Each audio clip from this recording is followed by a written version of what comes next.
Alrighty, so first time we're doing a News of the Week episode of this 2023 MLS regular season, and just because the season have just begun, doesn't mean we have no big signings that happen. In fact, one did just happen today, although it's not really a signing, more like NYCFC just got back one of their center back slash midfielder in James Sands after it was announced that his loan spell with Rangers is now over, and that he's now going to be signing with NYCFC and also signing a contract extension to 2027. Now, obviously, I've heard a lot about James Sands doing his time with Rangers. I heard that there was definitely some good things that happened when he got there, but he kind of started to fell out of favor with the managers there to Rangers, to a point where I even heard that he actually haven't got a single minute with Rangers ever since Christmas Day. So it's not a big surprise that he decided that he wanted to go back to his old club so he can get some more minutes. And especially with the way that NYCFC is super desperate in terms of defensive help, this makes perfect sense, because we saw that, that partnership with Thiago Martins and Maxime Chenot was not good whatsoever, and that, something tells me James Sands could be a guy that could at least solidify the defense, at least for the short-term future. I mean, I'm pretty sure that he's going to get another shot to play in Europe if he continued to develop to be a decent player. Heck, he's already on the U.S. men's national team kind of rate, and he could be a future U.S. men's national team center back as we speak. But yeah, I know for James Sands, this may be a bit of a setback because his time in Europe didn't really quite work out. But there's no doubt that I won't be surprised he might go back there, and especially now that he's hungry to prove that he can make it out in Europe if he once again have a solid kind of campaign like he has for the past couple of seasons for NYCFC. But really, this is more like NYCFC desperately needs some defensive help, and again, James Sands coming back will definitely help that cause. Now, speaking of desperately need some help, the Chicago Fire desperately need some attacking help. So they acquired Greek forward Gregorios Kostis, I think that's how you pronounce, from PAOK. Now, this is also the same club that Charlotte FC got Karol Świderski from and signed him as a DP contract. And while Karol Świderski, his first season was okay in terms of being a designated player. I mean, it was kind of interesting that he started the season as a number 9, but then kind of shifted more to the number 10 role. And we'll see whether or not if this will be the same case for the Chicago Fire. Well, not that this guy might be starting in the number 9 position and then switch to the number 10 role, but just hope that he can be a goal scorer for this team, because again, this Fire team, there is a huge question in terms of this attack, and especially in that number 9 position, and we'll see whether or not if he can basically fix that for the Chicago Fire team. Now, the LA Galaxy have announced that their midfielder Riqui Puig is going to be a designated player. And I was kind of surprised because I thought originally Riqui Puig was a designated player. And the fact that he wasn't, just to tell you how big of a steal that is for the Galaxy to get him last season, but rightfully so. I mean, the quality that Riqui Puig provides to this Galaxy team, definitely worth DP level, and he definitely earned that contract. Now, speaking of the Galaxy, Chicharito is reported that he will be sidelined in 2 to 5 weeks with a hamstring injury. So we kind of knew that this was going to be the case heading into El Tráfico, that eventually was postponed, that Chicharito was most likely not going to be part of it. And now it seems like he's not only not going to be part of El Tráfico, at least originally it was scheduled, but now could be missing out in terms of the season opener and could be sidelined 2 to 5 weeks. So bit of a setback for the LA Galaxy, but the good news for them is that you have Dejan Joveljic, and this is where Joveljic is going to prove that, yeah, maybe putting him coming off the bench might not always be the thing that he desired. I mean, remember last year he kind of secretly said in one of the interview after the game that, yeah, he does not appreciate of always coming off the bench and scoring goals. He wants to get some starting minutes, and here we are. He's going to get a chance to do so now that Chicharito is going to be sidelined 2 to 5 weeks. Now, Austin FC, they have announced that Julio Cascante has diagnosed with a severe left abducted strain. Now, the good news for this is that they said that it's not required surgery, so he's not going to be out for long term, but he's still going to be out for some time, at least 8 weeks from what I heard. They said that they're going to reevaluate in 8 weeks to see if he he can go. But yeah, this is definitely a bit of a blow for this Austin FC team, especially what we saw in the opening game and the disastrous class that is Kip Keller in there. I mean, it's going to be interesting to see whether or not if they are going to put Kip Keller back into it, because again, I feel like that kid was just being thrown into the fire, and I really feel bad for him. The fact that with him just kind of thrown into the deep end and just kind of completely stinked it up. I feel like there should be a chance where Austin maybe give him another shot. Now, obviously, the fan base don't want that, because I know the fan base were very upset to see the performance of Kip Keller. But, we'll see in the next game, can he redeem himself? Because, if that's not going to be the case, Austin will be one of the team that is desperate for center back help. In fact, there's actually a lot of teams that are kind of desperate in terms of center back help, and we're only in just the first week of the season. But one team that is not in need of center back is Inter Miami. Though there is some injury concern dealing with them too, as Leo Campana looks like he's going to be sidelined with a left calf injury, and it's being evaluated week to week, and that has to suck for Leo Campana. Like, he has been so injury prone for the past season and a half. I mean, last year he pretty much was kept out for most part. I mean, he had that hot run, and then he got himself injured and really never rediscovered that good form, and that you just hope that this of course won't be a serious injury to kind of set back his potential once again. But this is also why Inter Miami signed Joseph Martinez, because I think at the time being, this does make Phil Neville's job a little bit easier. The fact that there's been question, is it going to be Campana, is it going to be Martinez being the two striker, or is it going to be either them playing the one striker system, or they're going to play the two striker system with Campana and Martinez? Well, with Campana being injured, it seems like it's going to be Martinez, the one that's going to hold that number 9 spot, at least for these next couple of weeks. Now, there is reports suggesting that Orlando City have agreed to sign a long-term contract for their star attacker Facundo Torres, and they also issue a release clause that is going to be up around $30 million. Now, this is not a big surprise, because Facundo Torres, he is definitely a star in the making in this league, and they definitely value him to a point where some other team in Europe is looking to try to get him.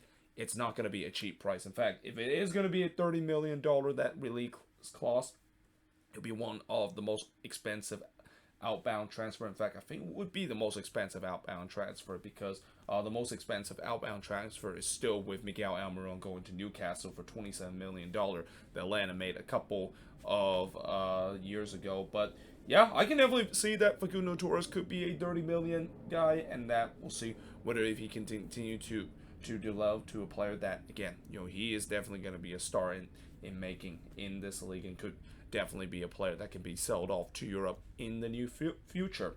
Now, the Portland Timbers, their report to sign for Frank Boli from Ferencváros. I think that's how you pronounce it. Again, Hungarian names are not always easy to pronounce, but yeah, this is clearly a signing for them to look to boost that attacking threat. I mean, they do have Nishgoda as one of their attacking option alongside with Marvin Larea, but they're a little bit short on that, especially with some of their number 9 being injured. Felipe Mora still coming back from and I think didn't he suffer like a season-ending injury? I mean, he's been in the injury reserve for a bit, and then on opening weekend, I've heard Darren Espria is also still on the IR right now. So they desperately need a number 9, and we'll see whether or not if this is going to be the answer. From what I heard, he could be a decent player, but we'll see whether if this will fit for the Portland Timbers, and especially, again,